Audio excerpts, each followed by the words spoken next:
Inatasan ng House Committee on Justice ang Securities and Exchange Commission o SEC na magsumite ng mga opisyal na record ng mga kumpanya na may kaugnayan kay Vice President Sara Duterte at sa kanyang asawa ni si Attorney Manasseh Carpio. Batay sa nilabas na sabhina ng komite, pinatatawag din si SEC Chairperson Attorney Francis Edralyn Lim upang dumalo sa nakatakdang pagdinig sa darating na April 14. Bahagi ng utos ng Kamara ang pagbibigay ng mga certified true copies ng General Information Sheet at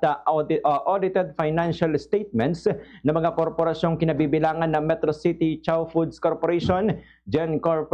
Industries Incorporated, Carpio Lawyers, 888 Bistro, Calye 88 Foods Corporation, Madayaw Fisheries Corporation, Mati City Ice Plant and Cold Storage Incorporated, Amyanan Shores Incorporated, Geometry Security and Investigation Agency Incorporated, at Cable Tow 88 Shipping and Marine Services Incorporated. Ang hakbang na ito ay bahagi naman na isinasagawang impeachment hearing ng komite upang mabatid kung may sapat na basihan o probable cause ang mga reklamong inihain laban sa Vice Presidente. Layon ng investigasyon na matukoy kung nararapat bang iakyat ang kaso sa Senado para sa formal na paglilitis.